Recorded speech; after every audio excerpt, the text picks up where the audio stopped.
નમસ્કાર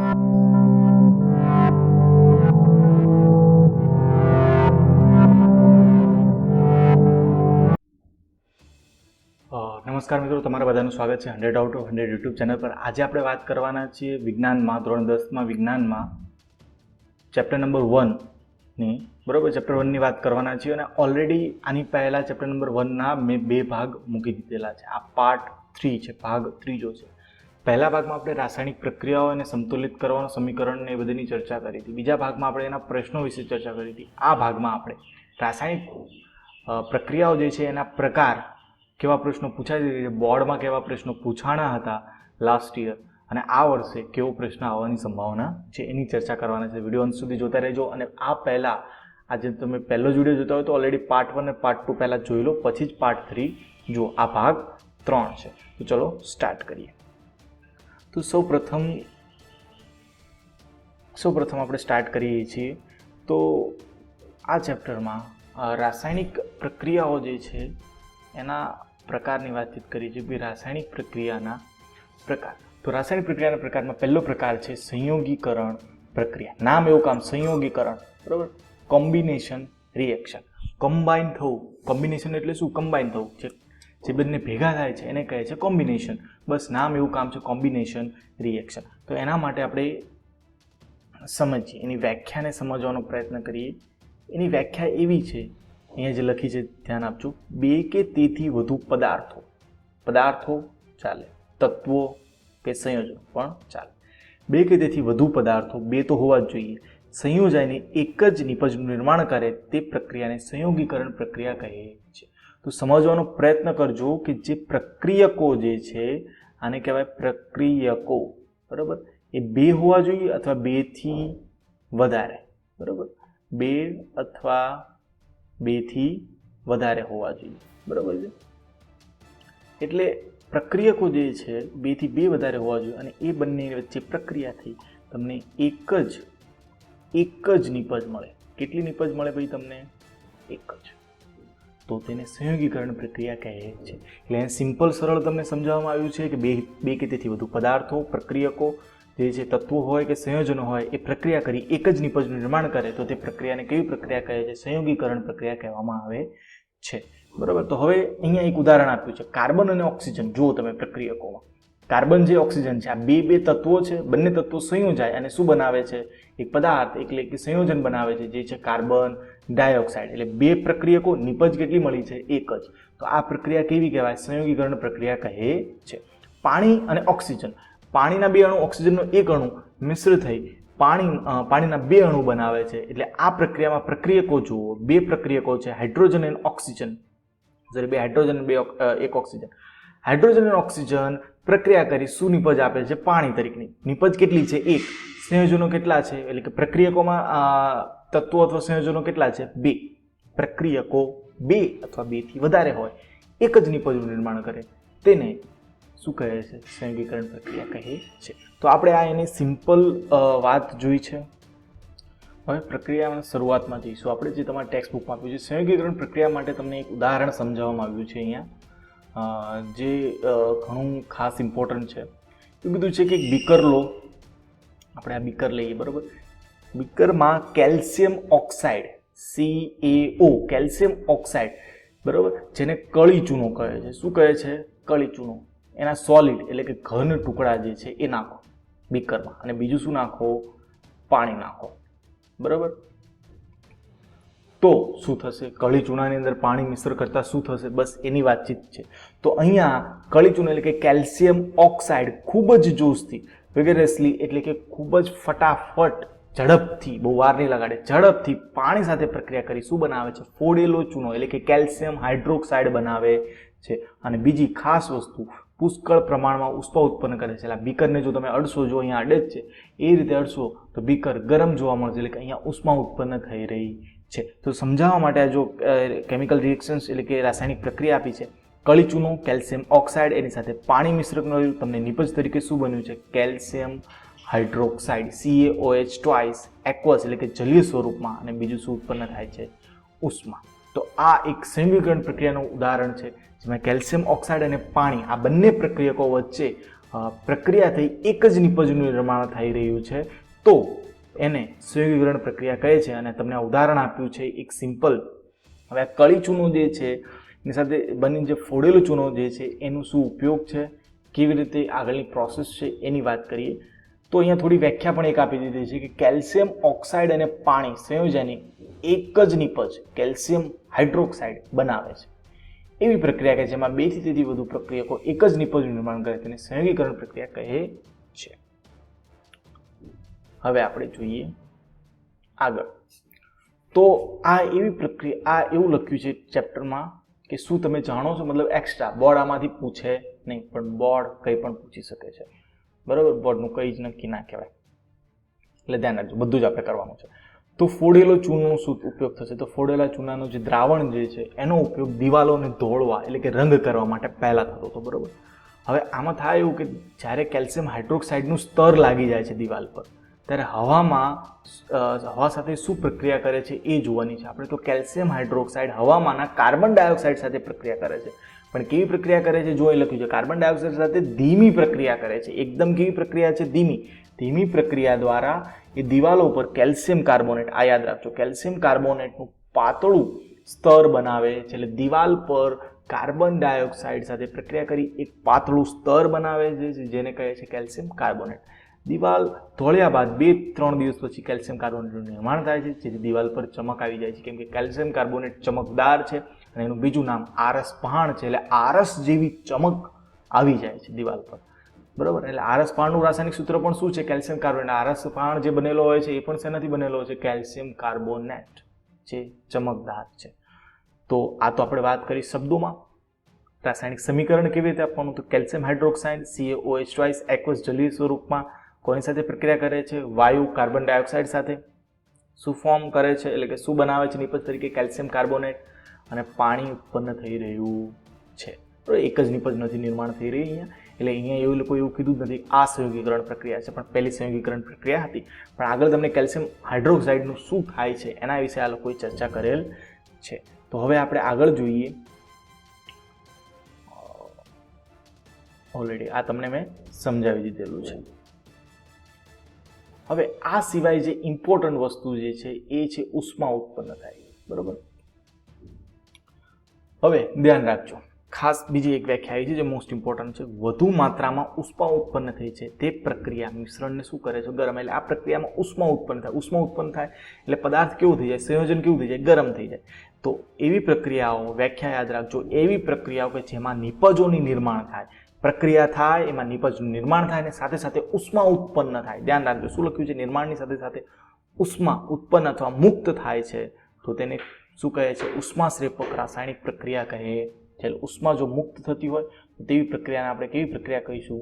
ઉષ્માશ્રેપક. યાદ રાખજો, ઉષ્માશ્રેપક રાસાયણિક પ્રક્રિયા કહે છે. તો પ્રશ્ન બોર્ડમાં પૂછાઈ શકે છે કે ઉષ્માશ્રેપક રાસાયણિક પ્રક્રિયાઓ કોને કહેવાય છે? ઉદાહરણ આપી સમજાવો. પૂછાઈ શકે છે, કંઈ પણ બોર્ડમાં પૂછાઈ શકે છે. તો ઉષ્માશ્રેપક રાસાયણિક પ્રક્રિયાઓ કોને કહે છે? ઉદાહરણ આપી સમજાવો. તો એનામાં તમારે આ જ વસ્તુ લખવાની છે. ઉદાહરણો કયા આપવાના છે? આ કુદરતી વાયુનું સળગવું. કુદરતી વાયુ એટલે મિથેન, જે તમે જાણો છો. એનું સળગવું. સળગવામાં કોની હાજરી હોય? Always oxygen. એટલે CH4+ ઓક્સિજન. યસ. શું નિર્માણ કરશે? કુદરતી વાયુ ઓક્સિજન સાથે નિર્માણ કરી ઓક્સિજન સાથે પ્રક્રિયા કરી કાર્બન ડાયોક્સાઇડ અને પાણીનું નિર્માણ, એટલે કે નિપજ તરીકે કાર્બન ડાયોક્સાઇડ અને પાણી બને છે. બેલેન્સિંગ કરવા માટે ઓક્સિજનની સાથે આપણે 2 લગાવવા પડે છે. તો આ રીતે કુદરતી વાયુનું જ્યારે સળગે છે એટલે દહન થાય છે. દહન થાય છે એટલે ગરમી. તમને ખબર છે, સળગે એટલે આજુબાજુ તમે જુઓ તો ગરમી હોય, કંઈ પણ સળગાવશો તમે, એટલે એ દહન થઈ રહ્યું છે. એટલે કેવી પ્રક્રિયા છે? ગરમી, ઉષ્મા ઉત્પન્ન થઈ રહી છે. એટલે કેવી પ્રક્રિયા છે? ઉષ્માશ્રેપક. પ્રશ્ન એ પણ છે કે શું તમે જાણો છો કે શ્વસન એ ઉષ્માશ્રેપક પ્રક્રિયા છે? શ્વસન શા માટે થાય છે? શ્વસન શા માટે કરીએ છીએ? ઓક્સિજન લઈએ છીએ અને કાર્બન ડાયોક્સાઇડ બહાર કાઢીએ. શું કામ? શા માટે ઓક્સિજન લઈએ છીએ? શા માટે કાર્બન ડાયોક્સાઇડ બહાર કાઢીએ? બરોબર, ઘણા વિદ્યાર્થીઓ એવો પ્રશ્ન પૂછે, આપણે શ્વાસ શા માટે લઈએ છીએ? જીવવા માટે. ઓક્સિજન કેમ લઈએ? જીવવા માટે. આ એક આપણે સામાન્ય માણસ તરીકે જવાબ આપીશું, પણ એક વિજ્ઞાનના સ્ટુડન્ટ તરીકે આપણે શું જવાબ આપવો જોઈએ એની અહીંયા સમજ આપવી છે. કાર્બન ડાયોક્સાઇડ શા માટે લઈએ છીએ? તો જ્યારે આપણે કોઈ ખોરાક જમીએ છીએ એટલે કે ખાઈએ છીએ ત્યારે ભાત, બટાકા, બ્રેડ છે એની અંદર કાર્બોદિત પદાર્થો હોય છે, બરોબર. કાર્બોદિત પદાર્થો હોય છે. હવે કાર્બોદિત પદાર્થો આપણા શરીરમાં વિભાજન થઈ શું બનાવે છે? ગ્લુકોઝ બનાવે છે. તો આ ગ્લુકોઝનું શું કરવાનું? બરાબર, એ ગ્લુકોઝ બનાવી લીધો પછી કામ એ ગ્લુકોઝને વિઘટન થવા માટે એટલે કે એનામાંથી ઉર્જા ઉત્પન્ન કરવા માટે આપણે ઓક્સિજન લઈએ છીએ. ઓક્સિજન એમ તેમ નથી લેતા. શક્તિ, આપણે શક્તિ ક્યાંથી આવે? હાથ ઊંચો કરવો હોય, તમને ભણાવો તો ઉર્જાની જરૂર પડે છે, એનર્જી જોઈએ છે. ઇન શોર્ટ ફોર્મ એનર્જી જોઈએ ને. એનર્જી એટલે જ ઉર્જા. તો એનર્જી જોઈએ છે. એનર્જી આવે છે ક્યાંથી? તો ગ્લુકોઝ જે છે, જો તમને આપ્યું છે, ગ્લુકોઝ જે છે એની સાથે ઓક્સિજન ભળીને સંયોજાઈને બંને વચ્ચે પ્રક્રિયા થાય છે અને શું ઉત્પન્ન થાય છે? કાર્બન ડાયોક્સાઇડ, જે આપણે ઉચ્છ્વાસ સ્વરૂપે બહાર કાઢીએ છીએ. પાણી ઉત્પન્ન થાય છે અને બીજું મેઇન વસ્તુ શું ઉત્પન્ન થાય છે? ઉર્જા, એટલે આપણે એનર્જી મળે છે. તો જો કોઈ વિદ્યાર્થીઓને હવે પ્રશ્ન પૂછવામાં આવે કે આપણે ભાઈ શ્વાસ શા માટે લઈએ છીએ, ઓક્સિજન કેમ લઈએ છીએ? તો જીવવા માટે એ એક નોર્મલ રીઝન છે, પણ સાયન્ટિફિક રીઝન એ થાય કે ગ્લુકોઝનું વિઘટન થવા અને આપણને ઉર્જા, આપણને શક્તિ મળે, ઉર્જા મળે, આપણો હલનચલન કરી શકીએ, કંઈ પણ કાર્ય કરી શકીએ માટે ઉર્જા મળવા માટે આપણે ઓક્સિજન લઈએ છીએ અને પ્રક્રિયાથી કાર્બન ડાયોક્સાઇડ વાયુ ઉત્પન્ન થાય છે, જે આપણે ઉચ્છ્વાસ સ્વરૂપે, જેનું આપણે કોઈ કામ નથી એટલે આપણે ઉચ્છ્વાસ સ્વરૂપે શરીરમાંથી બહાર કાઢી નાખીએ છીએ. અને આ વસ્તુની ડિટેલમાં સમજ તમને મળશે ચેપ્ટર નંબર 6માં. વિજ્ઞાન અને ગણિત બંનેમાં એવું જ છે. શરૂઆત થાય ને એટલે ઘણી એવી વસ્તુઓ હોય છે જે તમારી સમજની બહાર હોય છે, પણ ધીમે ધીમે બધા ચેપ્ટર ચાલતા જાય, એકબીજા સાથે કનેક્ટ થતા જશે અને ઘણું તમને ઉપયોગી થઈ જશે. તો બસ આ એ જ વસ્તુ છે. પ્રકરણ 6માં અભ્યાસ કરીશું અને પછી લખ્યું છે બીજું એક, વનસ્પતિજ દ્રવ્યનું વિઘટનથી ખાતર બનવું. તમને ખબર છે વનસ્પતિજ દ્રવ્ય શું છે?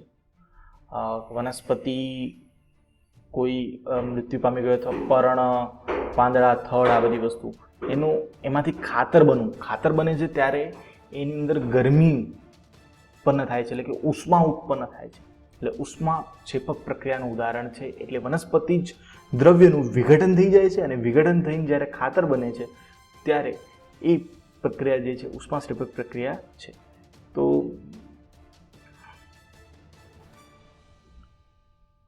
પ્રવૃત્તિ 1.1માં થતી પ્રક્રિયાનો પ્રકાર ઓળખો, જેમાં એક જ પ્રકારના નિર્માણ સાથે ઉષ્મા ઉદ્ભવે છે. તો પ્રવૃત્તિ આપણી 1.1 એટલે પહેલી આપણી મેગ્નેશિયમ વાળી છે ને. મેગ્નેશિયમની પટ્ટીને ઓક્સિજન સાથે સળગાવતા શું બને છે? 2MgO. અહીંયા ગરમી ઉત્પન્ન થાય છે જગારા મારતી જ્યોત સાથે, એટલે એ પણ ઉષ્મા ક્ષેપક પ્રક્રિયા છે, બરાબર. અને કેવી પ્રક્રિયા છે? સંયોગીકરણ પ્રક્રિયા છે. બે સંયોજનો ભેગા થાય છે, મેગ્નેશિયમ અને ઓક્સિજન, અને એક જ નિપજનું નિર્માણ કરે છે, મેગ્નેશિયમ ઓક્સાઇડ. એટલે આ કેવી પ્રક્રિયા છે? ઉષ્મા ક્ષેપક પણ પ્રક્રિયા છે અને સંયોગીકરણ પ્રક્રિયા છે. તો હવે તમને સંયોગીકરણ પ્રક્રિયા વિશે સંપૂર્ણ પ્રકારે સમજ આવી ગઈ છે. આમાં કોઈ ડાઉટ્સ નહીં હોય. જો કોઈ ડાઉટ્સ હોય, કોઈ તકલીફ હોય, કોઈ વસ્તુ ન સમજાણી હોય તો તમે કમેન્ટ બોક્સમાં જરૂરથી લખી શકો છો. હું તમને 100% નેક્સ્ટ લેક્ચરમાં આન્સર આપીશ.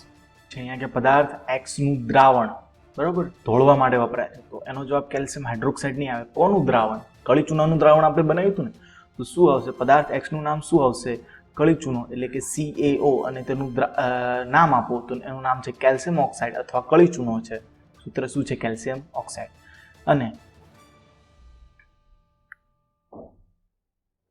અને પછી નેક્સ્ટ પ્રશ્ન છે કે એટલે ક્વેશ્ચન 1માં જેનું નામ દર્શાવ્યું છે તે પદાર્થ એક્સ ની પાણી સાથેની પ્રક્રિયા લખો. તો કેલ્શિયમ ઓક્સાઇડ એની પાણી સાથે પ્રક્રિયા H2O, અને આપણને ખબર છે સારી રીતે કે ફોડેલો ચૂનો કેલ્શિયમ ઓક્સાઇડ પાણી સાથે, એટલે પદાર્થ એક્સ પાણી સાથેની પ્રક્રિયા કરશે એટલે ફોડેલો ચૂનો કેલ્શિયમ હાઇડ્રોક્સાઇડ બનાવે છે. તો આ પ્રશ્ન છે જે આવી રીતે ફેરવીને પૂછી શકે છે, એવી રીતે પૂછી શકે છે નહીં, પૂછાઈ જ ગયેલું છે. આ પ્રશ્ન લાસ્ટ યર એટલે કે માર્ચ 2020માં પૂછાઈ ગયેલો પ્રશ્ન છે. જો તમને બતાવું, આ છે ક્વેશ્ચન પેપર, અને ક્વેશ્ચન પેપરમાં આ રહ્યું છે ને 27 નંબરનો ક્વેશ્ચન. જો શું લખ્યું છે? પદાર્થ એક્સનું દ્રાવણ ધોળવા માટે વપરાય છે. પદાર્થ એક્સનું નામ આપો, પદાર્થ એક્સનું રાસાયણિક સૂત્ર આપો. 27 નંબરનો ક્વેશ્ચન દેખાતો હશે તમને, બરાબર. તો આ ક્વેશ્ચન બોર્ડમાં લાસ્ટ યર પૂછવામાં આવ્યો હતો. તો વધુ પ્રશ્નોની વાતચીત કરીએ કે આ પ્રકારમાંથી કેવા પ્રકારના પ્રશ્નો પૂછાઈ શકે છે. તો શ્વસનને ઉષ્માશ્રય પ્રક્રિયા શાથી ગણવામાં આવે છે સમજાવો. કેમ કે આપણને ખબર છે કે આપણને જીવતા રહેવા માટે ઉર્જાની જરૂર પડે છે. ઉર્જા સજીવને ખોરાકમાંથી મળે છે અને ખોરાકમાંથી વિભાજન થઈ શું બને છે? ગ્લુકોઝ બને છે. ગ્લુકોઝ ઉદ્ભવે છે અને પછી ગ્લુકોઝનું ઓક્સિજન સાથે પ્રક્રિયા કરી આપણે ઉર્જા ઉત્પન્ન થઈ રહી ત્યાંથી એને અને સાથે સાથે ઉર્જા ઉત્પન્ન થઈ રહી છે જેથી ઉષ્માક્ષેપક પ્રક્રિયા કહેવાય છે. પછી કેલ્શિયમ ઓક્સાઇડ અથવા કળી ચૂના સાથે પ્રક્રિયા સમજાવો. બરાબર, ટૂંકમાં અથવા તમને એમ પણ પૂછી શકે છે આવો પ્રશ્ન, અથવામાં તમને આવો પ્રશ્ન પૂછી શકે સંયોજન પ્રક્રિયા ઉદાહરણ આપી સમજાવો. તો તેમાં સંપૂર્ણ રીતે આપણે બધું જ કેલ્શિયમ હાઇડ્રોક્સાઇડ બનાવવાનું છે. ત્યારબાદ આપણે સંયોજન પ્રક્રિયાના અન્ય ઉદાહરણો, carbon plus oxygen carbon dioxide, hydrogen plus oxygen પાણી, આ બધી જ વસ્તુઓ લખવાની છે. તો આગળની જે પ્રક્રિયા જે છે એ છે વિઘટન પ્રક્રિયા. નામ એવું જ કામ અહીંયા પણ જોવા મળશે. અહીંયા તમને વિઘટનની પ્રક્રિયા માટે એક ઉદાહરણ આપવામાં આવ્યું છે. એ ઉદાહરણ મુજબ આપણે જોઈએ. ચલો, વિઘટન પ્રક્રિયા. બરાબર, તો તમને એક આપ્યું છે કે એક શુલ્ક ઉત્કલન નળી એટલે કે બોઇલિંગ ટ્યુબ હોય જેને આપણે ગરમ કરીએ તો કંઈ વાંધો ના આવે. આશરે 2 ગ્રામ ફેરસ સલ્ફેટ લેવાનું છે. શું લેવાનું છે? Ferrous sulphate. એટલે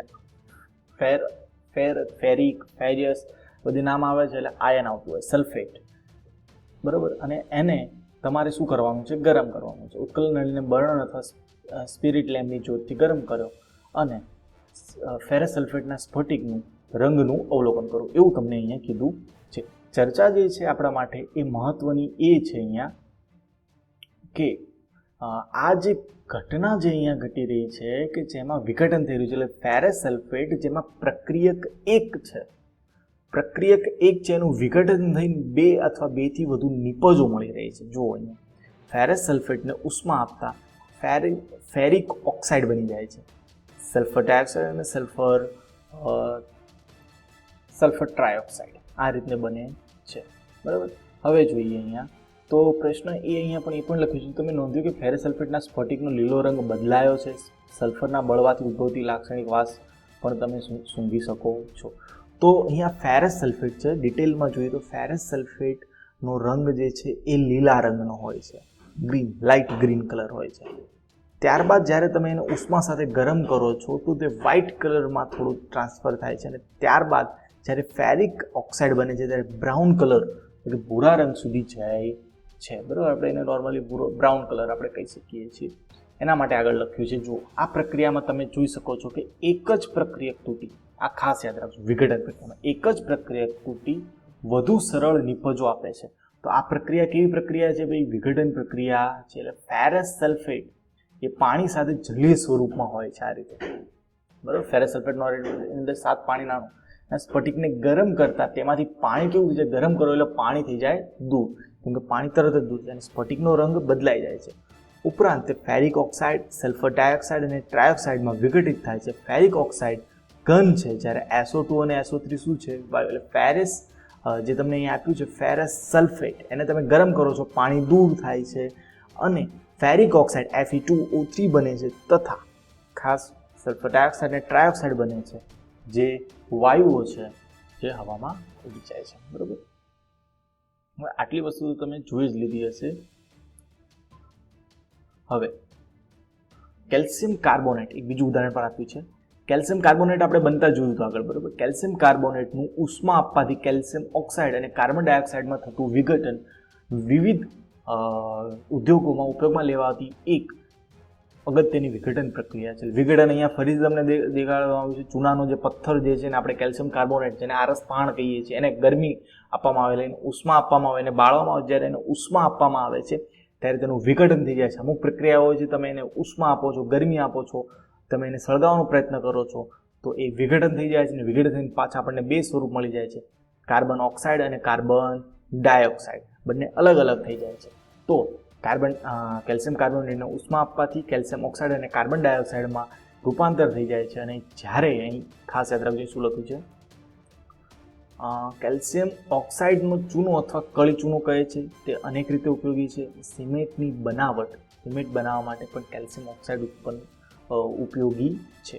બીજી ખાસ વાત કીધી છે, ઉષ્માની મદદથી કરવામાં આવતી વિઘટનની પ્રક્રિયાને ઉષ્મીય વિઘટન કહે છે. પરીક્ષામાં પૂછાઈ શકે છે ઉષ્મીય વિઘટન સમજાવો અથવા ઉષ્મીય વિઘટનની વ્યાખ્યા આપો.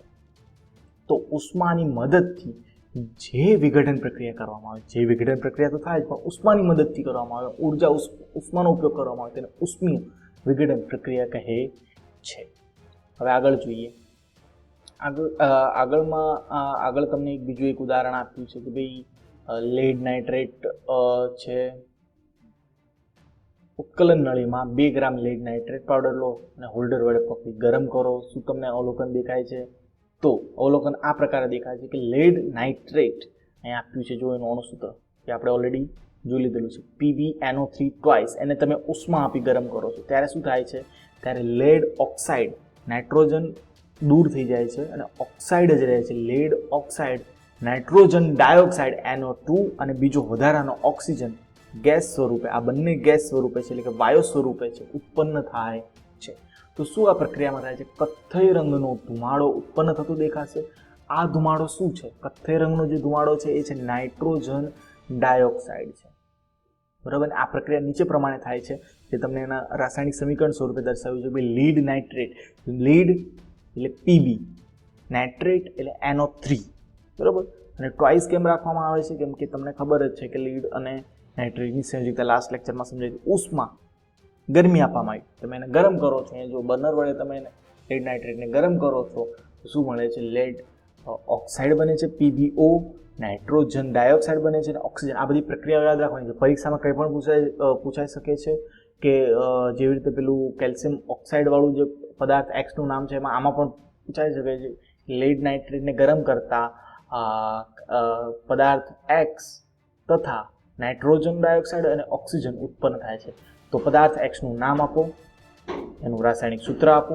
આવા પ્રકારનો પ્રશ્ન પૂછાઈ શકે છે. અને આ પ્રક્રિયામાં ઉષ્મા ઉત્પન્ન થાય છે કે ઉષ્માનો ઉપયોગ થાય છે એવું પણ પૂછી શકે છે.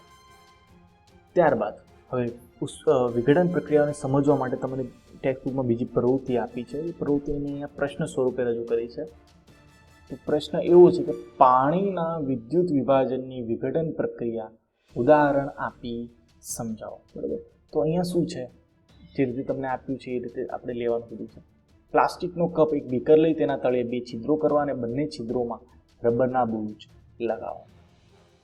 ત્યારબાદ આકૃતિમાં દર્શાવ્યા મુજબ હવે આપણે આકૃતિ જોઈને એમાં સમજાવવાનો તમને પ્રયત્ન કરીએ. એવું કહે છે કે તમે એક કપ લો. આ રીતના તમારા ઘરમાં એક પ્લાસ્ટિકનો કપ હોય, એના તળિયા ઉપર 2 છિદ્ર, બરાબર, અને 2 છિદ્રમાંથી ગ્રેફાઇટના સળિયા નાખો. બરાબર. એક એનોડ અને એક કેથોડ.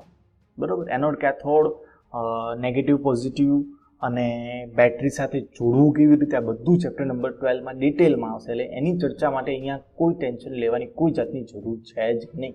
બરાબર. એટલે બહુ વિચારતા નહીં બે આવું કેવી રીતે થશે કેવી રીતે, બધું ચેપ્ટર નંબર 12માં ડિટેલમાં, એકદમ ડિટેલમાં તમારે શીખવાનું છે. એટલે કોઈ ચિંતા ના કરશો. તો અહીંયા એક 6 વોલ્ટનો વીજ કોષ એટલે તમને ખ્યાલ છે બેટરી સેલ એ લગાવી દેવાનો છે.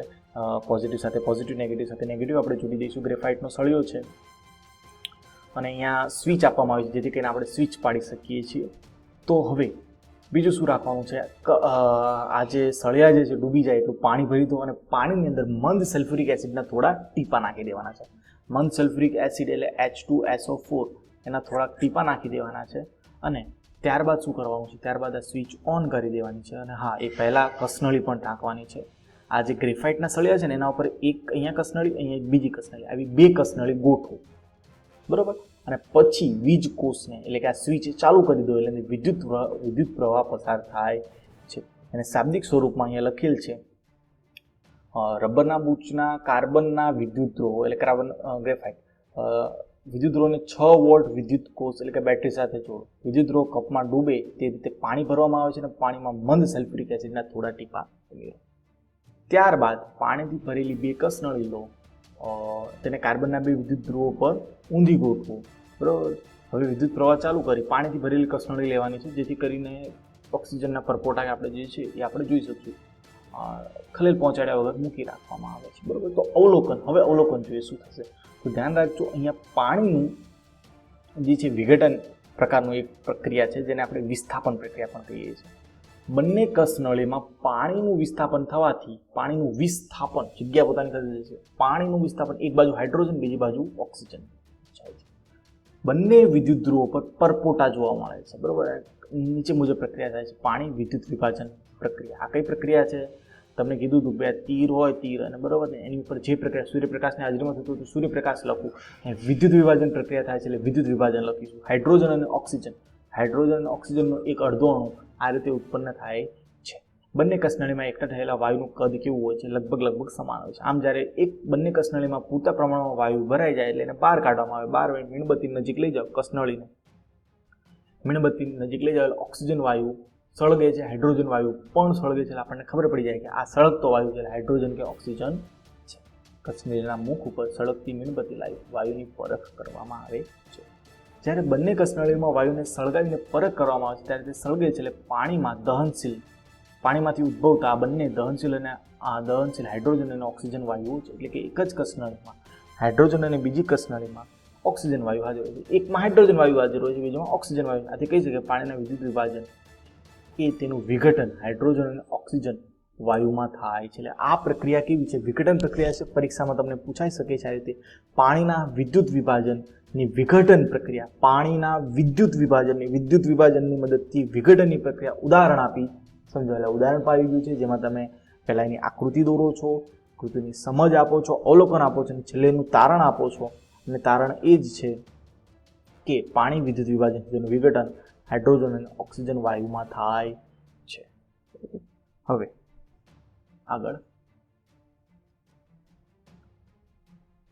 સિલ્વર ક્લોરાઇડની ચાંદીનું સિલ્વરમાં વિઘટન પ્રક્રિયા. એટલે અહીંયા પણ એવી રીતે જ આપવામાં આવ્યું છે, તમને સમજાવવાનો પ્રયત્ન કર્યો છે કે સિલ્વર ક્લોરાઇડ ચાંદીમાં વિઘટન કેવી રીતે થાય છે. તો સિલ્વર ક્લોરાઇડને જ્યારે સૂર્યપ્રકાશની હાજરીમાં રાખવામાં આવે છે એ લખ્યું છે કે ચાઇના ડીશ એટલે રકાબીમાં 2 ગ્રામ સિલ્વર ક્લોરાઇડ એટલે AgCl.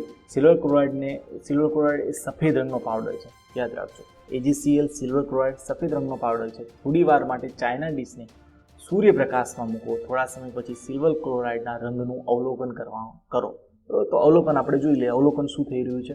સિલ્વર અને ક્લોરીન બંને અલગ અલગ થઈ જશે. આ પ્રયોગ દરમિયાન અવલોકન કરી શકાય છે કે પ્રકાશના કારણે, સૂર્યપ્રકાશના કારણે સિલ્વર ક્લોરાઇડનું વિઘટન થઈ જાય છે. એક પ્રક્રિયકમાંથી 2 અથવા 2 થી વધારે નિપજનું નિર્માણ થઈ રહ્યું છે. સિલ્વર ક્લોરાઇડનું વિઘટન ચાંદી અને ક્લોરીનમાં થવાના કારણે આમ બને છે. એટલે સૂર્યપ્રકાશ સફેદ સિલ્વર ક્લોરાઇડનું ભૂરા રંગમાં રૂપાંતર કરી દે છે. એટલે સિલ્વર ક્લોરાઇડનું સિલ્વરમાં 2Ag અને ક્લોરીન આ રીતે અલગ અલગ કરી દે છે. જો તમને આપ્યું છે સિલ્વર ક્લોરાઇડ સૂર્યપ્રકાશની હાજરીમાં સિલ્વર અલગ થાય છે અને ક્લોરીન વાયુ સ્વરૂપે ઉત્પન્ન થઈ રહ્યો છે. એટલે ભૂરા રંગમાં સિલ્વર ક્લોરાઇડનું રૂપાંતર થઈ જાય છે. તેવી જ રીતે ક્લોરાઇડ નહીં રાખો તો બ્રોમાઇડ. ક્લોરીન અને બ્રોમિનની લાક્ષણિકતાઓ સમાન છે ઘણી રીતે. સિલ્વર બ્રોમાઇડ રાખો તો ક્લોરીનની જગ્યાએ શું ઉત્પન્ન થશે? બ્રોમિન, Br2 અને પેલું ક્લોરીન. ઉપરોક્ત પ્રક્રિયાઓ શ્યામ અને શ્વેત, બ્લેક એન્ડ વ્હાઇટ ફોટોગ્રાફીમાં વપરાય છે. એટલે જે બ્લેક એન્ડ વ્હાઇટની જે ફોટોગ્રાફીની જે ટેકનોલોજી છે એમાં આ વપરાય છે. બરોબર. અને આ પ્રક્રિયા સૂર્યપ્રકાશની ઉર્જાને કારણે વિઘટન, એટલે સૂર્યપ્રકાશને જો ઉર્જા આપવામાં આવે છે એના કારણે, જો ધ્યાન રાખજો ઉષ્મા આપતા હતા તો આપણે અહીં શું લખતા હતા ઉપર? ઉષ્મા. વિદ્યુત વિભાજન તો વિદ્યુત વિભાજન. હવે શું આપીએ છીએ? સૂર્યપ્રકાશ. સૂર્યપ્રકાશની હાજરીમાં પ્રક્રિયા થાય છે એટલે આપણે જે તીર છે એની ઉપર શું લખવું પડશે? સૂર્યપ્રકાશ. બરોબર, આ વસ્તુનું ધ્યાન રાખજો. એટલે આ પ્રકારની કેવી પ્રક્રિયા છે? વિઘટન પ્રક્રિયા છે. આમ વિઘટન પ્રક્રિયામાં પ્રક્રિયકોને તોડવા, ખાસ જોજો, પ્રક્રિયકોને તોડવા માટે ઉષ્મા ચાલે, પ્રકાશ ચાલે, વિદ્યુત સ્વરૂપે ઉર્જા જરૂરી છે. એટલે કોઈ પ્રકારની એને ઉર્જા આપવી પડે. ઉષ્મા ઉર્જા આપો, પ્રકાશ ઉર્જા આપો કે પછી એને વિદ્યુત ઉર્જા આપો. ઉર્જા આપશો એટલે એનું વિઘટન થાય. કંઈક છૂટું પાડવા માટે આપણે એને મહેનત કરવી પડે છે. એટલે કે એને વિઘટન કરવા માટે એને ઉષ્મા આપવી પડે છે. એટલે એવી પ્રક્રિયાઓ, આ વ્યાખ્યા ખાસ યાદ રાખજો. ઉષ્મા શોષકની છે, ઉષ્માશ્રેપકની વ્યાખ્યા જોઈ લીધી. તો એવી પ્રક્રિયાઓ કે જેમાં તમારે ઉષ્મા આપવી પડે છે, એટલે કે એ ઉષ્મા શોષે છે. ઉષ્મા કયા સ્વરૂપે શોષે છે? જે ઉષ્મા તો સ્પેશિયલ આપણી જે ગરમી છે એ ઉષ્મા સ્વરૂપે, પ્રકાશ ઉર્જા સ્વરૂપે, વિદ્યુત ઉર્જા સ્વરૂપે, આ રીતે અંદર ઉષ્મા શોષાતી હોય, બરાબર, તો એ પ્રક્રિયાઓને ઉષ્માશ્રેપ શોષક પ્રક્રિયા કહે છે. એટલે વ્યાખ્યા યાદ રાખજો, ઉષ્માશ્રેપક પ્રક્રિયાની વ્યાખ્યા જેમાં ઉષ્મા ઉત્પન્ન થાય છે, ઉષ્મા શોષકમાં ઉષ્મા શોષવામાં આવે છે, એટલે ઉષ્મા શોષક પ્રક્રિયા. બંનેના ઉદાહરણો યાદ રાખવાના છે, જેથી કરીને ઉદાહરણોમાં તમે આ બંને ઉદાહરણો આપી શકો છો. આપણું વિદ્યુત વિભાજન વાળું પણ ઉદાહરણ આપી શકો છો, તેમજ કેલ્શિયમ કાર્બોનેટને ગરમ કરવાવાળું છે એ ઉદાહરણ પણ ઉષ્મા શોષક પ્રક્રિયાઓમાં તમે ઉદાહરણ આપી શકો છો. એટલે પરીક્ષામાં આ વર્ષે પૂછાવાની જે શક્યતાઓ જે છે ઉષ્મા શોષક અને ઉષ્માશ્રેપક પ્રક્રિયાઓ એ મેક્સિમમ છે, એ બોર્ડમાં પૂછાઈ શકે છે. એટલે આ આઈએમપી છે, ખાસ યાદ રાખજો. હવે આગળનું જે છે એ છે વિસ્થાપન પ્રક્રિયા છે. વિસ્થાપન એટલે કે પોતાની જગ્યાએ, ઇંગ્લિશ નામ જુઓ, ડિસ્પ્લેસમેન્ટ રિએક્શન. જગ્યા એની જગ્યાએ બેસી જવું, ડિસ્પ્લેસ કરી દેવું કોઈ પણ વ્યક્તિને, બરાબર. તો એના માટે ઉદાહરણ જે છે એને આપણે જોઈશું. તો પહેલું ઉદાહરણ આપ્યું છે, જો આયનની અંદર કોપર સલ્ફેટ, એટલે કે કોપર સલ્ફેટનું કોઈ દ્રાવણ હોય, એની અંદર જ્યારે તમે આયન નાખો છો, લોખંડ નાખો છો, તો લોખંડ વધુ સક્રિય છે. કોણ કેટલું વધારે સક્રિય છે, કઈ ધાતુ વધારે સક્રિય છે, એનું ચેપ્ટર નંબર 3માં ડિટેલમાં આવશે. અત્યારે સમજો કે કોપર કરતાં આયન કેવું છે, વધારે પડતું સક્રિય છે, એટલે કે રિએક્ટિવ છે વધારે. તો એ શું કરશે, કોપરને એની જગ્યાએથી કાઢી મૂકશે અને પોતે ત્યાં બેસી જશે. બસ આટલી વસ્તુ સમજવાની. એટલે શું બનશે, આયન સલ્ફેટ અને કોપર કેવું થઈ જશે, અલગ. એને ડિસ્પ્લેસ કરી નાખ્યું, એની જગ્યાએથી એને શું કરી નાખ્યું, એને હટાવી દીધો, ડિસ્પ્લેસ કરી નાખ્યો. ડિસ્પ્લેસમેન્ટ રિએક્શન એટલે વિસ્થાપન પ્રક્રિયા કહેવામાં આવે છે. તો સમજો અહીંયા તમને એક ઉદાહરણ આપવામાં આવ્યું છે કે ભાઈ 2 કસનળી લો. અહીં જો કીધું છે, કેમેરા ઓફ કરી નાખું છું થોડી વાર. કસનળી નંબર 1 એટલે કે A અને કસનળી નંબર B, બંનેમાં કોપર સલ્ફેટનું દ્રાવણ રાખ્યું છે, 1 અને 2, બરાબર. બંનેમાં કોપર સલ્ફેટનું દ્રાવણ રાખવામાં આવ્યું છે. હવે અંદર શું કરીએ છીએ, આ B જે કસનળી છે એને આપણે અડતા નથી, બરાબર. પરંતુ કસનળી A માં શું કરીએ છીએ, તો કસનળી જો લખ્યું છે 2 કસનળીઓ, દરેકમાં 10 ml કોપર સલ્ફેટનું દ્રાવણ લો, બરાબર. કસનળી લોખંડની 2 ખીલીઓને દોરી વડે બાંધીને કોપર સલ્ફેટના દ્રાવણની ભરેલી કસનળી B માં 20 મિનિટ સુધી ડુબાડી રાખો. કસનળી A ને આપણે કશું જ નહીં કરીએ, કસનળી B ની અંદર આપણે આવી રીતે 2 ખીલીઓ નાખવાની છે, બરાબર. હા, કસનળી નંબર B માં. તો કસનળી B માં આપણે 2 ખીલીઓ નાખશું, જ્યારે કસનળી A માં આપણે કશું જ નાખશું. કસનળી A બંનેની અંદર શું છે, કોપર સલ્ફેટનું દ્રાવણ છે, પરંતુ કસનળી A માં આપણે કંઈ જ ફેરફાર કરીશું નહીં. તો હવે શું થશે, આગળની જે પ્રક્રિયા છે તમને ખબર છે, બરાબર. શું થશે આગળની પ્રક્રિયામાં લોખંડની જે ખીલી આપણે નાખી છે અહીંયા, એ લોખંડની ખીલી કોપર સલ્ફેટના દ્રાવણમાં કોપરને હટાવી દેશે.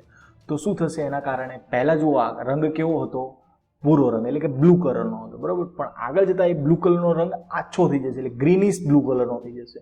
અને જે તમારી જે ખીલી જે છે, પહેલાં ખીલી આવી હતી લોખંડની, એને એ હવે પછી કેવી બની જશે, આ રીતની, એટલે કે કથ્થઈ કલર એનામાં આવી જશે. એટલે જે તમારી લોખંડની ખીલી છે એની જોડે સલ્ફેટ FeSO4 સલ્ફેટ લાગી જઈ રહ્યો છે, બરાબર. એટલે એના કારણે સલ્ફેટ સાથે એની પ્રક્રિયા થાય છે, એટલે આયન સલ્ફેટ બની જાય છે. એટલે એના કારણે એ કથ્થઈ રંગની લોખંડની ખીલી દેખાઈ જાય છે અને કોપર સલ્ફેટનો ભૂરો રંગ ઝાંખો એટલે કે ઓછો થઈ જાય છે, જો તમને આકૃતિમાં દેખાય જ છે. એટલે અહીં લખ્યું છે, આ પ્રક્રિયામાં આયન કોપર સલ્ફેટના દ્રાવણમાંથી કોપરને વિસ્થાપિત અથવા તો દૂર કરી દે છે. આયન કોપર સલ્ફેટના દ્રાવણમાંથી કોપરને વિસ્થાપિત કરી દે છે, અથવા તો શું કરી દે છે, દૂર કરી દે છે. તો આ પ્રક્રિયાને શું કહે છે, વિસ્થાપન.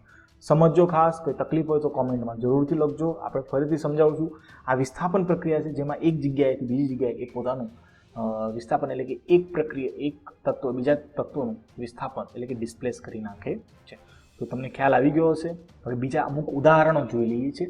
આ જ રીતે કોપર સલ્ફેટના દ્રાવણમાં તમે ઝીંક નાખશો, કોપર કરતાં ઝીંક વધુ રિએક્ટિવ એટલે કે સક્રિય છે, તો એ શું કરશે, એ ત્યાં એવું જ કરશે, કોપરને એની જગ્યાએથી હટાવી દે છે અને શું બનાવી નાખશે, ઝીંક સલ્ફેટ, અને કોપર અલગ છૂટું પડી જશે. એ રીતે લીડનું તમે કોપર ક્લોરાઇડમાં નાખશો. કોપર ક્લોરાઇડનું દ્રાવણ હોય છે, જો એકવેસ લખ્યું છે એટલે કે જલીય દ્રાવણમાં તમે લીડ નાખશો. લીડ સોલિડ તરીકે, ઘન તરીકે હોય છે, પણ લીડની એક વસ્તુ, એક ખાસિયત છે જે આપણે ચેપ્ટર નંબર 3માં જોઈશું. તો એ કોપરને પોતાની જગ્યાએથી ખસાવી દે છે અને લીડ ત્યાં આવી જાય છે, એટલે લીડ ક્લોરાઇડ એટલે કે લેડ ક્લોરાઇડ જે લખ્યું છે એ બની જાય છે અને કોપર કેવું થાય છે, છૂટું પડી જાય છે. તો એવી પ્રક્રિયા જે દ્રાવણમાં રહેલા ધાતુ એટલે કે જે મેઇન તત્વ છે એને પોતાની જગ્યાએથી ખસાવી અને પોતે બેસી જાય એ પ્રક્રિયાને શું કહેવાય? વિસ્થાપન. ઝીંક, લેડ, કોપર વધુ સક્રિય તત્વો છે. આ કોપરના સંયોજનોમાંથી કોપરને વિસ્થાપિત કરે છે. એટલે ઝીંક, લેડ અને કોપર આ ત્રણેય ઝીંક, લેડ અને આયર્ન આ ત્રણેય કોપર કરતાં વધુ સક્રિય છે. યાદ રાખજો, કોપર ધાતુ જે છે એની કરતાં આની સક્રિયતા વધુ છે. એટલે એ પ્રક્રિયા જે વધારે સક્રિય હોય પહેલા પ્રક્રિયા કરે ને, એટલે એ વધારે સક્રિય હોવાથી એ સલ્ફેટના દ્રાવણ સાથે ક્લોરાઇડના દ્રાવણ સાથે પ્રક્રિયા કરે છે અને કોપર એની જગ્યાએથી ખસી જાય છે. તો કેમેરો થોડો ફ્રીઝ થઈ ગયો હતો. તો ચલો હવે આગળ વધીએ છીએ. મિત્રો, તમને કોઈ તકલીફ હોય, જે વસ્તુ ન સમજાતી હોય તો તમને એમ લાગતું હોય કે સાહેબ અહીંયા આ વસ્તુ થોડી વ્યવસ્થિત સમજાવો, કે અહીંયા કંઈક વસ્તુ તમે આ રીતે સમજાવો કે આ વેમાં સમજાવો, તો જરૂરથી કોમેન્ટમાં લખજો. હું પૂરેપૂરો પ્રયત્ન કરીશ કે તમે જે કહેશો કે સર આ રીતે સમજાવશો તો વધુ સમજાવજો, તો એ રીતે ભણાવવાનો પૂરેપૂરો પ્રયત્ન કરીશ. હવે આવે છે દ્વિવિસ્થાપન પ્રક્રિયા. નામ એવું કામ પહેલાં જ કીધું છે, વિસ્થાપન જગ્યાએથી ખસેડી દે. દ્વિવિસ્થાપન એટલે ડબલ ડિસ્પ્લેસમેન્ટ, બે પોતપોતાની જગ્યાએથી ખસી જશે. બરાબર.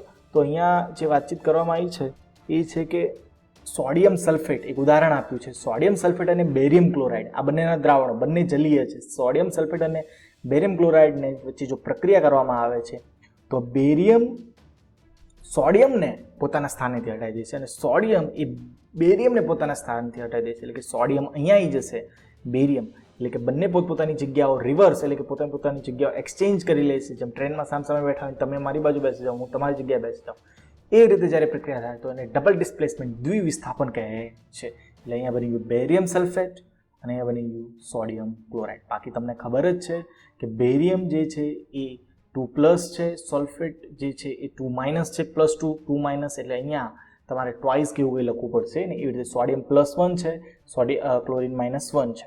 તો તમે જોશો કે અહીં એક ઉદાહરણ આપવામાં આવ્યું છે, કસનળી લો, સોડિયમ સલ્ફેટનું દ્રાવણ લો, બીજી કસનળીમાં બેરિયમ ક્લોરાઇડનું દ્રાવણ લો, બંનેનું મિશ્રણ કરો. તો આને પ્રેસિપિટેટ જે છે એ તમને સમજાવું છું. પાણીમાં અદ્રાવ્ય હોય તેવા સફેદ પદાર્થનું નિર્માણ થાય છે. બરોબર. એને શું કહે છે? અવક્ષેપ કહે છે. બરોબર.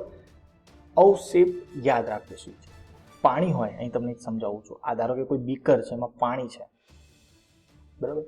પાણી અંદર અમુક વસ્તુ એવી જે અદ્રાવ્ય હોય, મતલબ અંદર દ્રાવ્ય ન થાય, દ્રાવ્ય ન થઈ શકે એવી વસ્તુ જો કોઈ વધે છે તો એને કહે છે અવક્ષેપ. બરાબર. આ વસ્તુ યાદ રાખજો. તો અહીંયા અવક્ષેપ તરીકે અદ્રાવ્ય પદાર્થ શું બને છે? Barium sulphate. જો એ સોલિડ લખ્યું છે એના ઉપરથી જ ખ્યાલ આવી જશે કે બેરિયમ સલ્ફેટ એટલે કે અદ્રાવ્ય પદાર્થ અવક્ષેપ તરીકે બેરિયમ સલ્ફેટ આપણને મળે છે. અને એક્વસ ફોર્મમાં એટલે કે સોડિયમ ક્લોરાઇડ મીઠાનું પાણી જે છે એક્વસ જલીય સ્વરૂપમાં જોવા મળે છે. તો આ પ્રક્રિયાને અવક્ષેપન પ્રક્રિયા પણ કહેવામાં આવે છે. તો યાદ રાખજો શું વ્યાખ્યા લખી છે. પાણીમાં અદ્રાવ્ય હોય તેવા સફેદ પદાર્થનું નિર્માણ થાય છે. આ અદ્રાવ્ય પદાર્થ, પાણીમાં જે પદાર્થ અદ્રાવ્ય હોય છે એ પદાર્થને આપણે અવક્ષેપ એટલે વધારાનો વધ્યો કહેવાય ને, એવો પદાર્થ અવક્ષેપ કહે છે. આવી કોઈ પણ પ્રક્રિયા જે અવક્ષેપ ઉત્પન્ન કરે છે, જે પ્રક્રિયામાં અવક્ષેપ ઉત્પન્ન થાય તેને અવક્ષેપન પ્રક્રિયા કહે છે. અને એનું ઉદાહરણ આપો તો ઉદાહરણ તમે આ આપી શકો છો. આમ થવાનું કારણ શું છે? તો Ba2+ અને SO4 2- આયનો વચ્ચેની પ્રક્રિયાને કારણે BaSO4 ના સફેદ અવક્ષેપ મળે છે. અને બીજું લખ્યું છે સોડિયમ ક્લોરાઇડ પાણીમાં દ્રાવ્ય હોય છે અને આપલે થતી હોય, જો લખ્યું છે જેમાં પ્રક્રિયકો વચ્ચે આયનોની આપલે થઈ છે, બેરિયમ અને સોડિયમ આ બંને આયનોની આપલે થઈ, તો તેને શું કહે છે? દ્વિવિસ્થાપન પ્રક્રિયા કહે છે. તો આ વસ્તુ મેં તમને દ્વિવિસ્થાપન પ્રક્રિયા સમજાય, એકદમ સહેલું છે, માત્ર પોતપોતાની જગ્યા ચેન્જ કરવાની છે. જો કંઈ પણ ડાઉટ્સ હોય, ન સમજાતું હોય, કે તકલીફ હોય તો 100% પૂછજો, કોમેન્ટમાં જરૂરથી લખજો. અને ગમતું હોય તો પણ લખજો કે ના સાહેબ બરોબર સમજાવી રહ્યા છો, આ એકદમ પરફેક્ટ વે છે. આપણે ભણતા હોઈએ છીએ વ્હાઇટ બોર્ડ or બ્લેક બોર્ડમાં, પણ અહીંયા સિસ્ટમ કોરોનાએ થોડી ચેન્જ કરી છે અને મેં બેસ્ટ તમને આપવાનો પ્રયત્ન કર્યો છે, જેમાં કેમેરો પણ અવેલેબલ હોય છે અને સામે લેપટોપની સ્ક્રીન પણ અવેલેબલ છે, જેમાં હું તમને સમજાવી શકું છું સારી રીતે. તો કંઈ પણ તકલીફ હોય તો જરૂરથી કમેન્ટમાં લખજો. અને આની પછી આગળ આપણે જોઈશું ઓક્સિડેશન રિડક્શન.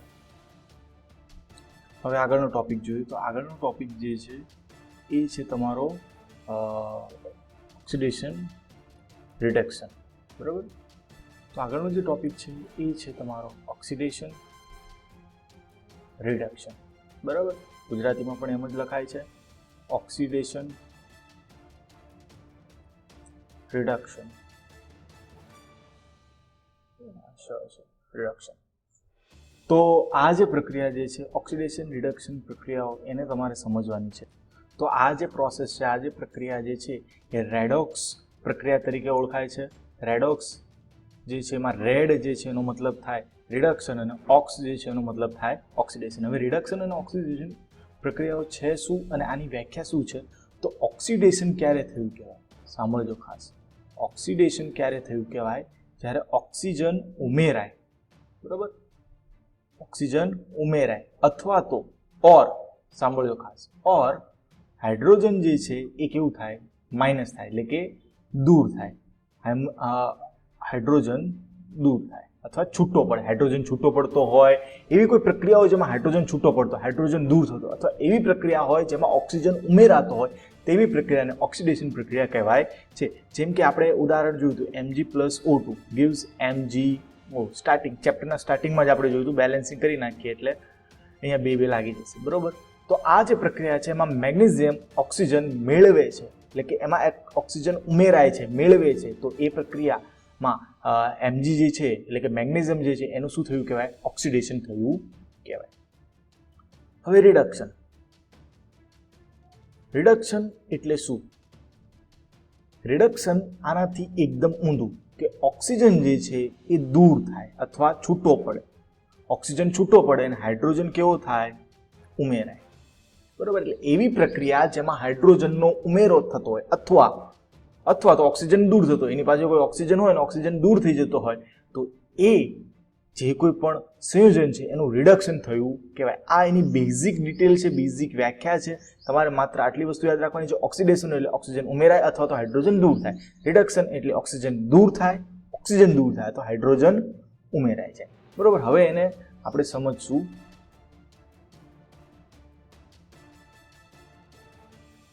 ચલો, એ તમને એક પ્રવૃત્તિ આપી છે કે એક ચાઇના ડીશમાં તમે કોપર લો અને કોપરને તમે સળગાવો. હવે કોપરને સળગાવશો, એને ઉષ્મા આપશો એટલે હવામાંના ઓક્સિજન સાથે પ્રક્રિયા કરશે, જે મેગ્નેશિયમ કરે છે, અને શું બનાવશે? Copper oxide. એટલે પ્રક્રિયા જે છે એ Mg વાળી આપણી મેગ્નેશિયમ હતી, સેમ ટુ સેમ એ જ છે. ઉષ્મા આપી છે, શું બન્યું છે? 2CuO. તો કોપર ઓક્સિજન મેળવી રહ્યો છે ને, કોપરને CuO કોપર ઓક્સાઇડ બની ગયો, એટલે કોપરે ઓક્સિજન મેળવ્યો, તો કોપરનું શું થયું કહેવાય? ઓક્સિડેશન થયું કહેવાય, બરોબર. ઓક્સિડેશન થયું કહેવાય. હવે બીજી વાત કરી છે કે અમુક વખતે આ એની પ્રતિગામી પ્રક્રિયાની વાત કરી છે, ઊંધી પ્રક્રિયાની વાતચીત કરી છે કે કોપર ઓક્સાઇડ જે છે એને તમે હાઇડ્રોજનના સંપર્કમાં લાવો, એટલે કોપર ઓક્સાઇડ હવે જે બળી ગયેલું જે તમારું કોપર જે છે એના પર સ્તર લાગી ગયું છે કોપર ઓક્સાઇડનું, એની ઉપરથી હાઇડ્રોજન વાયુ પસાર કરવામાં આવે ઉષ્મા સાથે, તો શું થાય છે? તો કોપર ફરી આપણને રિટર્ન મળે છે અને પાણી મુક્ત થાય છે.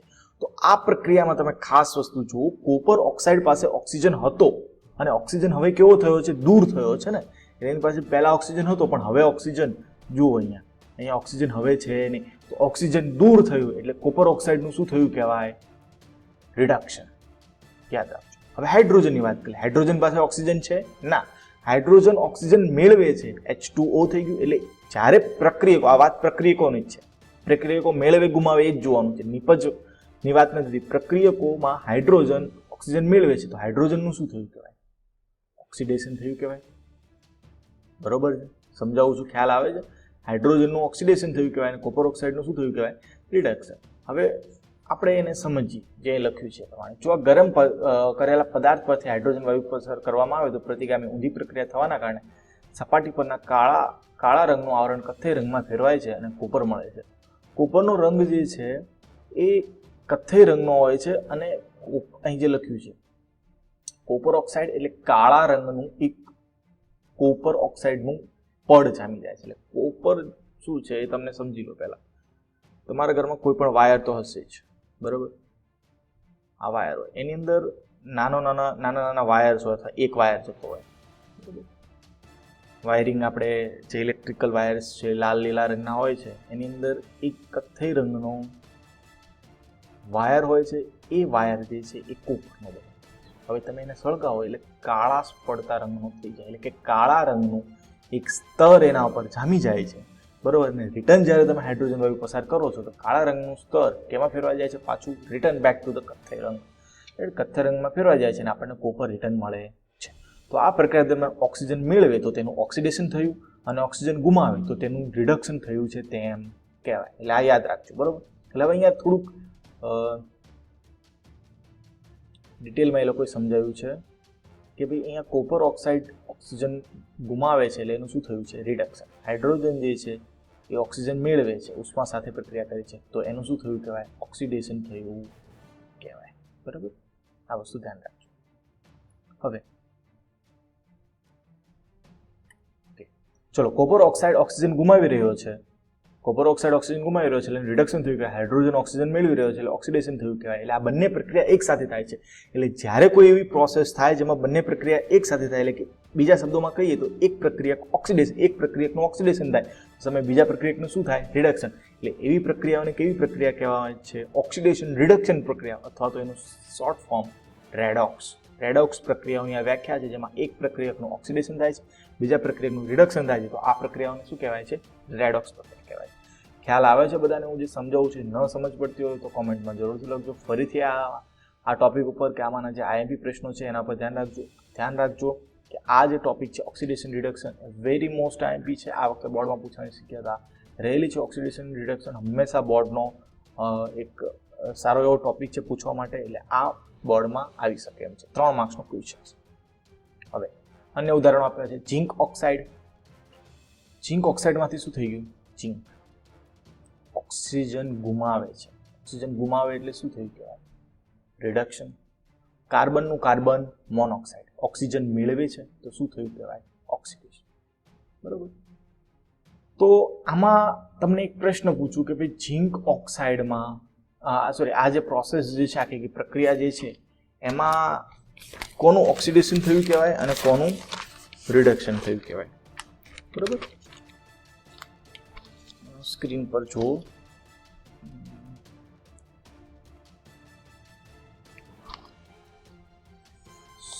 સ્ક્રીન પર જુઓ. ક્વેશ્ચન નંબર 1 માર્ચ 2020નું પેપર છે. પહેલો ક્વેશ્ચન જુઓ. પહેલો છે ZnO + C એટલે કે કાર્બન ગિવ્સ ZnO + CO માં ખાલી જગ્યાનું રિડક્શન થાય છે. તો ચલો આન્સર આપો. તમે જવાબ આપો. કોનું રિડક્શન થાય છે? બોલો. તમે જવાબ વિચારી લીધો હશે. ઘણા ખરા વિદ્યાર્થી એમ કહે છે કે સાહેબ ઝિંકનું રિડક્શન થાય છે. ઘણા ખરા કહે છે કે કાર્બનનું રિડક્શન થાય છે, બરોબર. અને ઘણા ખરા એવા વિદ્યાર્થી છે જે કહે છે કે ઝિંક ઓક્સાઇડનું રિડક્શન થાય. સાચો જવાબ આ છે. રિડક્શન ઝિંકનું નથી થતું, ઝિંક ઓક્સાઇડનું રિડક્શન. ઝિંક ઓક્સાઇડ હતો ને આપણી પાસે, એનું રિડક્શન થઈને ઝિંક બન્યું. તો ઝિંક ઓક્સાઇડનું રિડક્શન થાય છે. તો આ વસ્તુ યાદ રાખજો. બોર્ડમાં ઘણા વિદ્યાર્થી ઝિંક લખીને આવ્યા હતા. આમ ગુજરાતીમાં લખે ભાઈ ઝિંક અને પાછા કૌંસમાં લખે ZN, અથવા ઘણા ZN લખીને આવ્યા હતા, બરોબર. તો તમારે સિમ્પલ શું લખવાનું હતું? માત્ર ZnO ખાલી જગ્યા, બરોબર છે. એટલે આવી રીતના પ્રશ્નો, બોર્ડના પ્રશ્નો આવી નાની લીટીઓમાંથી પૂછાય છે. લાસ્ટ યર વિજ્ઞાનનું પેપર એકદમ ઇઝી હતું, એકદમ સહેલું હતું. આ વર્ષે થોડું હાર્ડ કરવાની પોસિબિલિટી મેક્સિમમ છે, પરંતુ આ કોરોનાને જોતા હજી શું થાય છે એ હજી જોવાનું છે. તો હવે આપણે આગળ વાત કરીએ.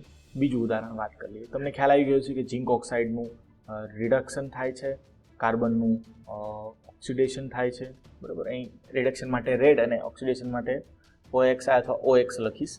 હવે આ નવી પ્રક્રિયા manganese dioxide, hydrochloric acid, manganese chloride, પાણી અને ક્લોરીન.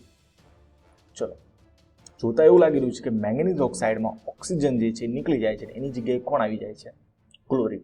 ચલો, એટલું તો ક્લિયર છે કે અહીંથી ઓક્સિજન દૂર થાય છે તો MnO2 જે છે એનું શું થાય છે? રિડક્શન. આટલી વસ્તુ ક્લિયર છે. તો ઓક્સિજન દૂર થઈ રહ્યો છે, બરોબર. એટલે રિડક્શન આવ્યું. હવે ઓક્સિડેશન કોનું થાય છે? જે ઓક્સિજન મેળવે છે એનું, બરોબર. તો ઓક્સિજન કોણ મેળવે છે? શું HCl મેળવે છે? આમાં આપણે ના કહી શકીએ, ક્લોરીન દૂર પડી જાય છે ને હાઇડ્રોજન સાથે થઈ ગયું છે. તો આ પ્રક્રિયામાં તમે જુઓ HClમાં HClનું શું આગળ આવ્યું છે? એક તો હાઇડ્રોજન અહીંયા રહ્યો છે, બરોબર. અને ક્લોરીન કેવો થઈ ગયો છે? અલગ થઈ ગયો છે. અહીંયા ઓક્સિજન જે હતો O2 એ ક્યાં આવી ગયો? અહીંયા આવી ગયો છે, બરોબર. આવી રીતે પ્રક્રિયા થઈ છે. તો આ પ્રોસેસમાં તમે જોઈ શકો છો કે HCl માંથી એટલે કે HCl માં મેઇન કોણ ગણાય? ક્લોરીન. આપણે હાઇડ્રોજન ઓક્સિજનને નહીં ગણવાનું, તો દૂર થતા રહે ને ઉમેરાતા રહે. તો ક્લોરીન જે છે એની પાસેથી હાઇડ્રોજન દૂર થયો ગણાય, બરોબર છે. હવે હાઇડ્રોજન દૂર થાય તો કઈ પ્રક્રિયા ગણાય? ઓક્સિડેશન. એટલે આ વસ્તુ તમે સમજજો. કાર્બનનું કાર્બન મોનોક્સાઇડમાં ઓક્સિડેશન થયું છે. પહેલી પ્રક્રિયા ઝિંક ઓક્સાઇડનું ઝિંકમાં રિડક્શન થયું છે, અને પ્રક્રિયામાં હાઇડ્રોક્લોરિક એસિડમાં ક્લોરીનનું ઓક્સિડેશન થયું, કેમ કે ક્લોરીન પાસે હાઇડ્રોજન હતો અને ક્લોરીન હાઇડ્રોજનને ગુમાવી દે છે, એટલે ક્લોરીનનું શું થયું કહેવાય? ઓક્સિડેશન. જ્યારે મેંગેનીઝ પાસે ઓક્સિજન હતો અને ગુમાવી દે છે, એટલે ઓક્સિજન ગુમાવો એટલે કઈ પ્રક્રિયા થઈ કહેવાય? રિડક્શન પ્રક્રિયા થઈ કહેવાય, બરોબર. એટલે આ વસ્તુને ખાસ સમજજો. ઘણા ખરા વિદ્યાર્થીઓ આમાં કન્ફ્યુઝન થઈ જાય છે, એટલે ધ્યાન રાખજો. એવી પ્રક્રિયાઓ કે જો પદાર્થ ઓક્સિજન મેળવે અથવા હાઇડ્રોજન ગુમાવે તો તે ઓક્સિડેશન થયું કહેવાય. ઓક્સિજન મેળવે તો હાઇડ્રોજન ગુમાવે. ઓક્સિજન ગુમાવે અથવા હાઇડ્રોજન મેળવે તો તે પદાર્થ કેવો થયો કહેવાય? રિડક્શન, બરોબર. આ એની વ્યાખ્યા છે, ઓલરેડી મેં તમને સમજાવી દીધેલ છે. ચલો તો હવે આગળ વધશું. આ ટોપિકમાં કોઈ પણ જાતનો પ્રોબ્લેમ્સ હોય, કોઈ પણ જાતનો ડાઉટ્સ હોય, ન સમજાણું હોય, કોમેન્ટમાં જરૂર લખજો.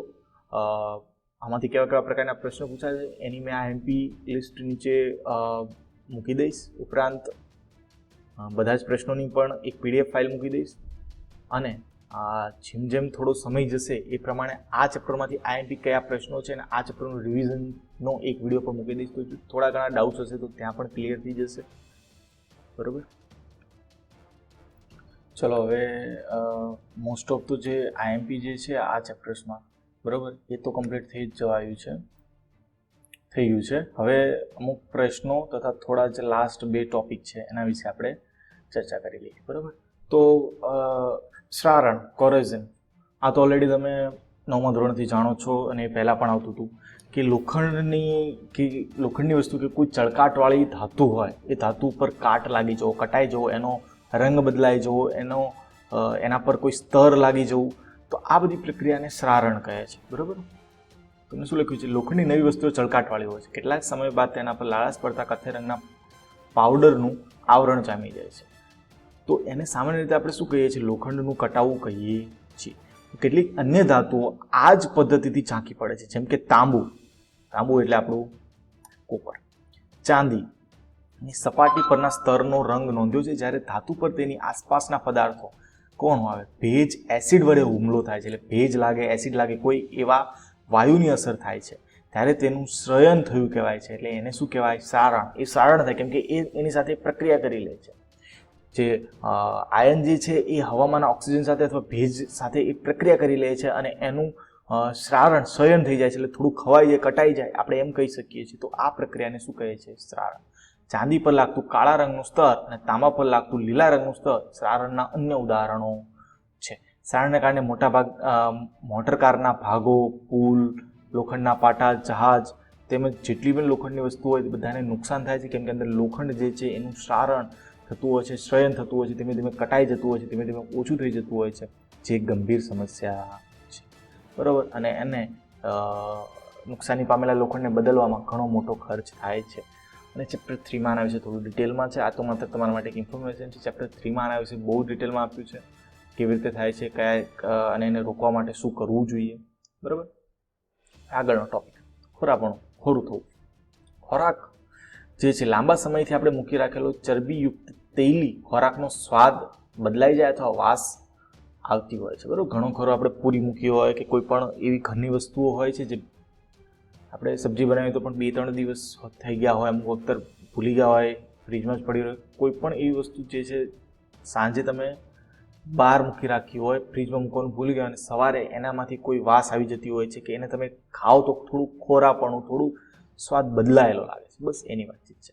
જ્યારે તેલ અથવા ચરબીનું ઓક્સિડેશન થાય એટલે તમને ખબર છે ઓક્સિજન ઉમેરાઈ જવો. તો ઓક્સિજન ઉમેરાઈ જાય છે, કેમ ઓક્સિજન તો હવામાં અવેલેબલ જ છે, તો એ ખોરું થઈ જાય છે એવું કહેવાય ને, તેની વાસ અથવા સ્વાદ બદલાઈ જાય છે. સામાન્ય રીતે ચરબીયુક્ત તો તેલી ખોરાકમાં ઓક્સિડેશનનો પ્રતિકાર કરે તો પદાર્થ એન્ટીઓક્સિડન્ટ આપણે ઉમેરવામાં આવે છે. આપણે અંદર એવી વસ્તુઓ ઉમેરતા હોઈએ છીએ, લીંબુ છે, આ તે બીજી વસ્તુઓ કે જે એનો ઓક્સિડેશનનો પ્રતિકાર કરે, ઓક્સિડેશન ન થવા દે, એવા આપણે એન્ટીઓક્સિડેશન ઉમેરતા રહીએ છીએ. હવા ચુસ્ત બંધ પાત્રમાં ખોરાક રાખવાથી તેનું ઓક્સિડેશન ધીમું થાય છે. રોટલીને પહેલાં એના ડબ્બામાં રાખીએ, જો એના ઉપર ઢાંકણું રાખીને રાખીએ કે ફ્રીજમાં રાખીએ, ફ્રીજની અંદર હવા નથી આવતી હોતી, તો એનું ઓક્સિડેશન કેવું થાય છે? ધીમું થાય, વાર લાગે. ચિપ્સ બનાવવા માટે ચિપ્સનું ઓક્સિડેશન થતું અટકાવવા માટે બેગમાં નાઇટ્રોજન જેવા નિષ્ક્રિય વાયુ ભરે છે. આ તો તમને ખ્યાલ જ છે કે ચિપ્સ એટલે તમારું વેફર, એના પેકેટ્સ જે હોય છે એની અંદર નાઇટ્રોજન વાયુ ભરી દે છે. એટલે નાઇટ્રોજન વાયુ ભરી દે એટલે ઓક્સિજન આવે નહીં. ઓક્સિજનની ગેરહાજરી હોય તો ઓક્સિડેશન થશે નહીં. નાઇટ્રોજન ભરી દે, લાંબા સમય સુધી 2-3 મહિના સુધી ચિપ્સના પેકેટ્સને કોઈ જ જાતની અસર થતી હોતી નથી. ત્યારબાદ થોડાક પ્રશ્નો જે છે, પ્રશ્નો: કોપર સલ્ફેટના દ્રાવણમાં આયનની ખીલી ડુબાડવામાં આવે તો રંગ કેમ બદલાય છે? દ્વિવિસ્થાપન પ્રક્રિયાનું ઉદાહરણ આપો. કોનું ઓક્સિડેશન, કોનું રિડક્શન થાય છે? તો ક્વેશ્ચન નંબર 1, જ્યારે કોપર સલ્ફેટના દ્રાવણમાં બરોબર ખીલી ડુબાડવામાં આવે તો કોપર સલ્ફેટના દ્રાવણનો રંગ શા માટે બદલાય છે? તો જુઓ, ખીલી ડુબાડો એટલે આયન, કોપર સલ્ફેટ CuSO4 આ કેવા રંગનું? ભૂરા રંગનું. ભૂરો એટલે આપણે વાદળી સિમ્પલ કહીએ છીએ. તો કોપર સલ્ફેટમાંથી એ કોપરને કાઢી નાખે છે અને આયન એની જગ્યાએ બેસે છે, કેમ કે આયન વધુ સક્રિય છે. એટલે આયન સલ્ફેટ બની જાય છે. કેવા રંગનું બની જાય છે? લીલા રંગનું. કોપર છૂટું પડે છે, જે છે કેવું છે? સોલિડ સ્વરૂપમાં છૂટું પડે છે, જે બ્રાઉન કલરનું હોય છે. તો આપણે આ પ્રક્રિયાને સમજાવવાની છે. ખીલી ડુબાડવામાં આવે ત્યારે કોપર સલ્ફેટના દ્રાવણનો ભૂરો રંગ બદલાય છે, કારણ કે આયન કોપર કરતાં વધુ સક્રિય થતું છે. આથી કોપર સલ્ફેટના દ્રાવણમાંથી કોપરને વિસ્થાપિત કરે છે. વિસ્થાપન પ્રક્રિયા છે ને, એટલે કોપરને વિસ્થાપિત અથવા તો દૂર કરે છે. આથી કોપર સલ્ફેટનો ભૂરો રંગ એ લીલા રંગના ફેરસ સલ્ફેટના દ્રાવણ સ્વરૂપે ફેરવાઈ જાય છે. એટલે ટૂંકમાં આછું સ્વરૂપ એનું જોવા મળે છે. બીજો પ્રક્રિયા, દ્વિવિસ્થાપન પ્રક્રિયાના ઉદાહરણો આપો. દ્વિવિસ્થાપન પ્રક્રિયા એટલે તમને ખ્યાલ છે, બંને પોતપોતાની જગ્યા એક્સચેન્જ કરી લે, એને કહે છે દ્વિવિસ્થાપન પ્રક્રિયા. તો સોડિયમ હાઇડ્રોક્સાઇડ, સલ્ફ્યુરિક એસિડ, અહીંયા જે આપણે આ પ્રક્રિયા જે છે એમાં SO4 એ પોતાની જગ્યા ચેન્જ કરી ક્યાં જતું રહેશે? સોડિયમ પાસે જતું રહેશે. અને અહીંયા OH જે છે એ ક્યાં આવી જશે? હાઇડ્રોજન સાથે આવી જશે. હાઇડ્રોજન સાથે આવી જશે એટલે પાણી બનાવશે, કેમ કે હાઇડ્રોજન અને ઓક્સિજન ફોર્મ કરે ખાલી પાણી, અને આ બની જશે સોડિયમ સલ્ફેટ. અને આ ઉદાહરણ તો તમારી ટેક્સ્ટ બુકમાં છે જ, બરોબર. જેમાં લીડ નાઇટ્રેટ એટલે કે લેડ નાઇટ્રેટનું હાઇડ્રોક્લોરિક એસિડમાં એટલે ક્લોરીન અહીંયા જોડાઈ જશે અને નાઇટ્રેટ જે છે એ આવી જશે, નાઇટ્રિક એસિડ બનાવી દઈશે. HNO3 ને કહેવાય નાઇટ્રિક એસિડ. ચલો, આ દ્વિવિસ્થાપન પ્રક્રિયાના ઉદાહરણ છે. તમને ખ્યાલ આવી ગયો હશે. ને આવ્યો હોય તો તમે કોમેન્ટમાં જરૂરથી લખજો. રિડક્શન ઓક્સિડેશન કોનું થાય છે? તો અહીંયા આપણને આ પ્રોસેસ આપી છે, બંને પૂછ્યા છે. ઓક્સિડેશન કોનું થાય? હવે ઓક્સિડેશન તો આપણને ખબર, રિડક્શન તો આપણને ખબર પડી જાય. ઓક્સિડેશન તો આપણને ખબર પડી જાય કે સોડિયમ જે છે એ ઓક્સિજન મેળવે છે, બરાબર. એટલે Na2O બની ગયું. સોડિયમ ઓક્સિજન મેળવે છે એટલે એનું ઓક્સિડેશન થાય છે, એ ફાઇનલ વસ્તુ છે. રિડક્શન કોનું થાય છે? તો ઓક્સિજન અહીંયાથી ગુમાવાય છે ને, તો O2 માંથી જ ગુમાવાય છે, તો Na એનું ઓક્સિડેશન થાય છે, જ્યારે O2 નું શું થયું કહેવાય? રિડક્શન. ધ્યાન રાખજો આ વસ્તુ. સોડિયમનું Na2O નું ઓક્સિડેશન નહીં, સોડિયમનું ઓક્સિડેશન, કેમ કે જે પ્રોસેસ પહેલા જે હોય એ વસ્તુનું ઓક્સિડેશન રિડક્શન થયું કહેવાય. ઓક્સિડેશન રિડક્શન આમાં તો એકદમ સહેલું છે. ઓક્સિજન અહીંયાથી દૂર થાય છે તો ઓક્સિડેશન કોનું થયું કહેવાય ભાઈ?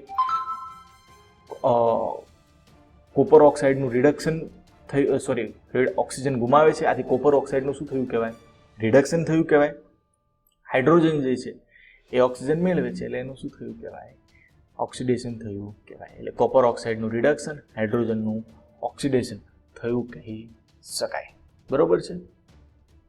હવે ચલો, તો અહીંયા સુધી આપણે રાખીએ છીએ. અહીંયા વિડીયો કમ્પ્લીટ થાય છે. તમને કંઈ ડાઉટ્સ હોય કે પ્રોબ્લેમ હોય, ન સમજાણું, કંઈ તકલીફ હોય તો 110% મને પૂછજો. કંઈ તકલીફ હોય તો કોમેન્ટમાં જરૂરથી લખજો. ફરીથી આનો IMP પ્રશ્નોનો એક વિડીયો આપણે જરૂરથી મૂકીશું. ઉપરાંત ચેપ્ટર 2 પણ જલ્દીથી સ્ટાર્ટ કરી દઈશું. Thank you so much.